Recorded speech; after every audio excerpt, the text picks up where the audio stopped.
il y aura encore des voitures à donner. Je pense bien au mois de décembre. On va remettre encore 4 voitures dans la mission.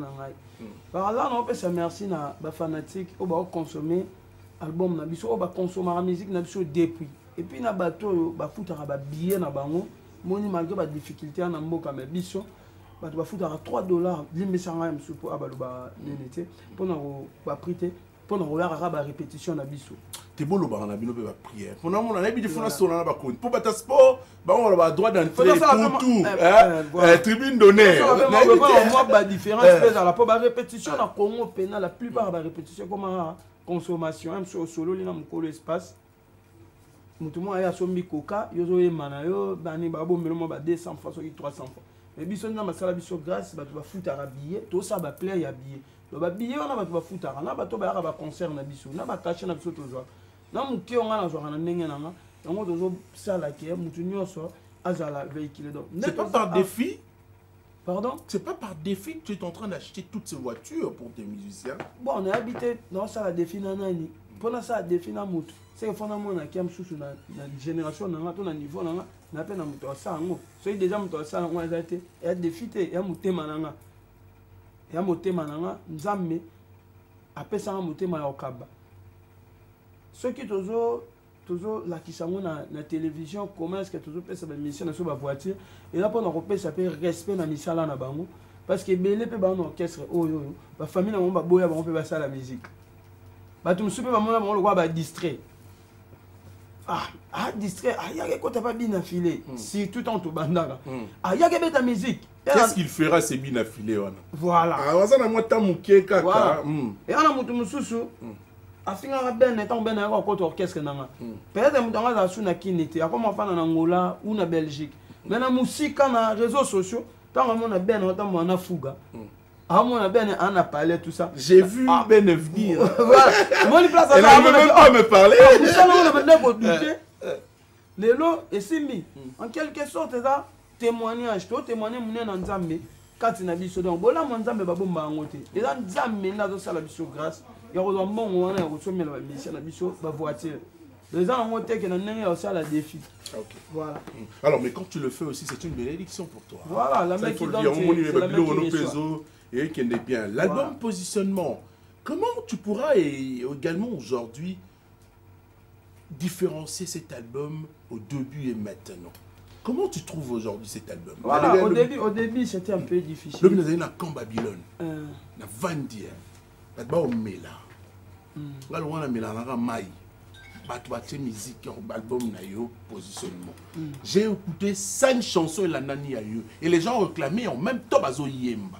Yo Moro Siko, on est en tant que chroniqueur culturel, hein? Analyse nanga. Yo Moro Siko, comment tu analyses cet album? Il fallait que tu sois à Kinshasa toi-même pour que cet album soit. Non, au début c'était un peu difficile. Viva, Makamunio, Sobanguanio, Oyo, et permettant la musique et bêta, et ça qui fermé. Pas de boîtes, pas de bars, terrasses exaltées, concerts exaltés, répétitions exaltées. Et nous avons une chance, ok, Bandia mon abisso, et va facilement capté na mato ya bato pe na mito ya bato so mutu ayoki nze mon abiso akanga ngomba la moko na période wana nyonso bato bayoka banze mon na ba téléphone na banda ku et puis merci na ba frère na biso ya ba wewa nga lelela bango fort na moment na ba wewa basala kaka musique ya bina filé musique ya bina filé musique ya bina filé et puis tango ba fongoli ba DJ pe bala na souci wana ka musique ya bien to betango lelo boye Nzamba sali grâce depuis ba fongola ki biso ka na mona ba bandawal na biso et là na chaque week-end biso comme to beta et sou elinga ke souffrir pe sous na moi campagne na mabe na début album moni voilà la campagne car il y a ba artiste mususu ba comme ko sa campagne na ba ndeni to sa campagne na déstabilisation to le ba album et simité album e beta te or album e beta na bar na concert na ba boîte tout ça les autres on va fongoli au moins que ba toi on ba ndolo ba bon ba wa su chocolat ba le kana TV ba lo ba ke e beta te po résultat yango chaque week-end to beta concert to beta banze mon biso sika so to che micro ba tu ba oyemba en tout cas le lobo dans les cas en émission dans la fois passée on a aux États-Unis na baki na satisfait à 40% pour l'album Après, on a 60%. Si quoi, 100%. Non, mais attends, pourquoi ne pas dire 80 au moins 100 directement. Tu penses qu'ils appellent à 100%. Mais depuis que je lit, normalement, on a un bêta. On a tout le monde, papa, on a jibé, on a fallu vérité. Au banc, on a qui va en bien. Parce que la plupart des bateaux, on a bien. Au banc, on a découragé public. Au banc, on a campagne. On a banderole, on a la place de bêta raté. On a un bêta. On a 100% pour nous cotiser. On a cotisé. Il y a un PP à 4. Voilà, on a cotisé. Musique et cotisé, et ça bien. Bah oui, de toutes les façons, tu as déjà vendu toutes les chansons hein, aussi. Et puis il y a hein. bien ma case, c'est ça. Et puis il y a bien ma case, c'est ça. Banze mwango, nyoso. Et ça m'a dit peut être à la barre. Monsieur Zézan n'a pas fait tout conseil. C'est mon réalité.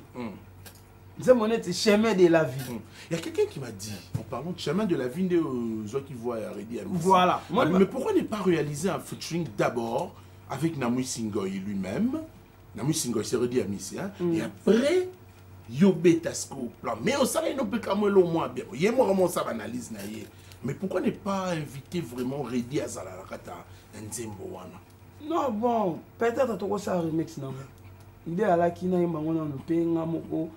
une idéologie à grand prêtre Redi Amissi. So Kangimi sera un assistant social. Voilà. Net banze mabongo, tu as posé beta la barre et beta na banda kwa batu, et beta na ba voiture ba banze moloko ba réalité. Donc tout ça satisfait en 100% le lobby pour l'album Mabisu. La plupart à bateau banda ça la campagne wana na pesi vient na Dr Pichu Muzungu Mbote voilà. La plupart à bateau si Sony Kamana mon frère de longue date. Ouais. Ils sont en featuring souvent avec Dr Muzungu. La plupart à bateau wana banda linga ba ça la campagne wana ke ya Tony bateau banda linga ba ça la campagne wana ke album ngo ebeta te simbite ya Tony to ka ba fongo le misu mbangu bazu ba vol bazongi poto ba boy na ngo mona onde zo beta non na ba yilo ba programme ya babo bazongi ba kimi bazongi ba programme na ba belé ba kimi ba yo dans sa campagne ke esimbate si we simbi batu ba no ya sabiso ke monde simbi allez quoi songa ke va na kuna oui quand tu dis ça je comprends quelque chose. Il a tiré ma cambo, il a tiré ma polémique. Bon, on a polémique. Qui m'a en été banal. N'est-ce pas? Oh, bah, ma musique est à rap à Wewa. Ah, on va faire ma campagne. Attends, bah, mon discours, oh, bah, moi, maintenant, le baba va fondre la barre, va fondre la boîte, va conseiller les zones. Parce que, mon 3 semaines, et l'année, on va fondre la qui, bien, on va faire vendredi, samedi, dimanche, conseil, vendredi, bah, les gars, on va barre, bah, yo, quand va bien, ah. Na zonga na plateau Tony ko ba tu na yo lo ba boité bet aller zonga keuna quelle tête. Est-ce que tu sais que la route tourne mon frère? Hein? Tu sais que la route tourne? Oui, je sais. Est-ce que tu sais que c'est lui là que tu es en train de dire qu'Akimi demain aussi peut devenir grand si c'est peu. Mais wana mamanza wana maman tenga na sepela à l'époque nanga o sepela na tana on ndende bakimi na lobi pete na lobi pete ngam na sisi mamba succès. OK. Et attendre nanga ngape yana batu su ba sele pe succès liboso nanga ya pe na batu su ba yo sala ngo après nga ngasko ya bien ça que ne na sala ngo bi na bomba pe bien ata lobi succès sili na ko fana na kini pe 5 ans 10 ans bana nanga baliaga bakenda classe les attaques na vivre même sur na social que a succès sili na mo fana na poto na vivre na social la bana jamais. Ou to succès s'il est dans une voiture était jamais dans un an. Succès s'il va tout dans un succès dans salani na salabu na salabu na salabu. C'est tout. C'est une parole de sagesse mais voilà. Mais na moi kimi. Déjà toi l'équipe a des belé au cabanolo babo. N'est pas une zongi. Comment vivre dans social là-bas na salabu na. Nanya. Donne les gars